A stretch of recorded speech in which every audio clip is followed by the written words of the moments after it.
আমরা একটা খুবই কঠিন এবং জটিল সময়ের মধ্য দিয়ে যাচ্ছি। ইনফ্যাক্ট রিসেন্ট টাইমে একটা ভিডিও দেখে আমি এটা খুবই হাসির ভিডিও, বাট আমি খুবই অবাক হয়ে গেছি। কোনো একটা স্কুলে কিছু বাচ্চা-কাচ্চাই হবে 7, 8 বা 9 এ হয়তোবা পড়াশোনা করে। তো ওরা কোনো কিছুর জন্য একটা আন্দোলন করতেছে যে টিচারের এই সমস্যা, সেটা বিভিন্ন জিনিসপত্র। এবং সেখানে ওরা মানে ভয়াবহ রকমের অ্যাগ্রেসিভ, এবং ওরা বলতেছে যে ওরা ক্লাস-টাস বাদ দিয়ে দিবে, ওরা হইতেছে ধর্মঘট করবে, এটা সেটা করবে। এবং এটা একটা ঘটনা।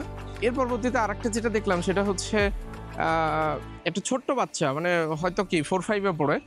এখন তাকে দিয়ে তার আব্বা-মা ফেসবুকের মধ্যে ভিডিও বানায় এবং ক্ষেত্র বিশেষে এমন কুরুচিপূর্ণ কথাবার্তা বলে। কুরুচিপূর্ণ মিনস হইতেছে যে আমার এই ভিডিওটা একটু শেয়ার করে দেন, আমরা খুবই অভাবের মধ্যে আছি, এটা সেটা। আসলে অভাবের মধ্যে মোস্ট লাইকলি নাই আরকি। মানে ফেসবুকে মনিটাইজেশন বা এটা সেটার জন্য হয়তো বা চিন্তা ভাবনা করতেছে। সো আমার কাছে যে জিনিসটা মনে হয় যে আমরা একটা কঠিন সময়ের দিকে যাচ্ছি। ২টা কারণে কঠিন সময়। এক হইতেছে পুরো জেনারেশন এদিকে যাচ্ছে, আর পুরো টেকনোলজি এবং পুরো পৃথিবী এদিকে যাওয়া শুরু করছে।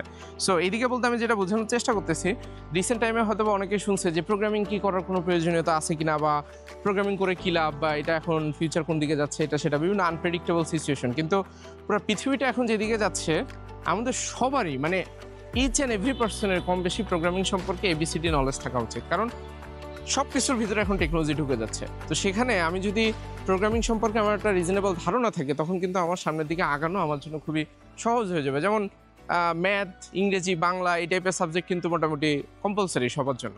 এখন যে হয়তো বা সায়েন্সে পড়ে তার জন্য আবার আলাদা করে হায়ার ম্যাথ থাকে, বাট জেনারেল ম্যাথ কিন্তু সবার জন্য আছে। সো প্রোগ্রামিংও কাইন্ড অফ আমার কাছে মনে হয় ওইরকম একটা জায়গায় ভেরি সুন চলে যাবে, যেখানে মোটামুটি জেনেরিক সবারই কম বেশি প্রোগ্রামিং সম্পর্কে ধারণা থাকা দরকার। মেট্রোপলিটন ইউনিভার্সিটি খুবই চমৎকার একটা কাজ শুরু করছে সিলেটের, যে ওরা ছোট বাচ্চা-কাচ্চাদের যারা স্কুল কলেজ এবং এই লেভেলে পড়াশুনো করে স্কুল কলেজে, তাদেরকে ওরা প্রোগ্রামিং শেখানোর কথা চিন্তা ভাবনা করছে। সপ্তাহে মনে হয় 2-3টার মতো ক্লাস হবে, এবং মোস্ট লাইকলি এই ক্লাসগুলো অফলাইনেই হবে। এবং ওই ইউনিভার্সিটির সফটওয়্যার ইঞ্জিনিয়ারিং ডিপার্টমেন্টে যারা সিনিয়র হিসেবে আছে, তারা এই জিনিসটা করার চেষ্টা করবে। আমার কাছে এটা যখন আমি শুনছি, মাত্রই আমি শুনলাম, আমার কাছে খুবই খুবই চমৎকার লাগছে যে এই এত কঠিন সময়ের ভিড়ে ওরা নিজেরা এক হইতেছে যে ওদের নিজেদের টাইম স্পেন্ড করে ওরা এরকম একটা কাজ করার কথা চিন্তা করছে যে প্রোগ্রামিং শেখাবে এবং পাইথন দিয়ে তোমাদেরকে ইন্টারেক্টিভ কিছু প্রোগ্রাম তৈরি করে দেখানোর চেষ্টা করবে। আমি নিজে যখন প্রোগ্রামিং করা স্টার্ট করছি তখন এটা ক্লাস 9-এর ঘটনা। সো এই যে ক্লাস 9-এ বা এই সময় থেকে আমি যদি এই টাইপের ছোটোখাটো টেকনোলজি বা প্রোগ্রামিং জিনিসপত্র শিখে অ্যাটলিস্ট ট্রাই করে দেখা, মানে সবাইকে সফটওয়্যার ইঞ্জিনিয়ার হয়ে যেতে হবে না, আমি কিন্তু এটা বলতেছি না সবাই সফটওয়্যার ইঞ্জিনিয়ার হয়ে যাবে, সবাই কম্পিউটার সায়েন্সে পড়বে, বিষয়টা এরকম না। কিন্তু এইটা জাস্ট একটা ফান অ্যান্ড এন্টারটেইনিং টুল হিসেবে, মানে থাকে না যে অনেক সময় বাচ্চাকালে মানুষজন ছবি আঁকা শিখে, কেউ গান শিখে, বা এই টাইপের বিভিন্ন ধরনের জিনিসপত্র, সো বা অনেকে রোবোটিক্স শিখে। সো ওই রকম একটা জিনিস হিসেবে জাস্ট প্রোগ্রামিংটা হালকা পাতলা একটু ট্রাই করে দেখাটা, যে এটা পরবর্তীতে এটা আমার ক্যারিয়ার হিসেবে কতটুকু সুইটেবল হবে, বা এটা আমার ক্যারিয়ারের জন্য আদৌ ভালো হবে নাকি খারাপ হবে।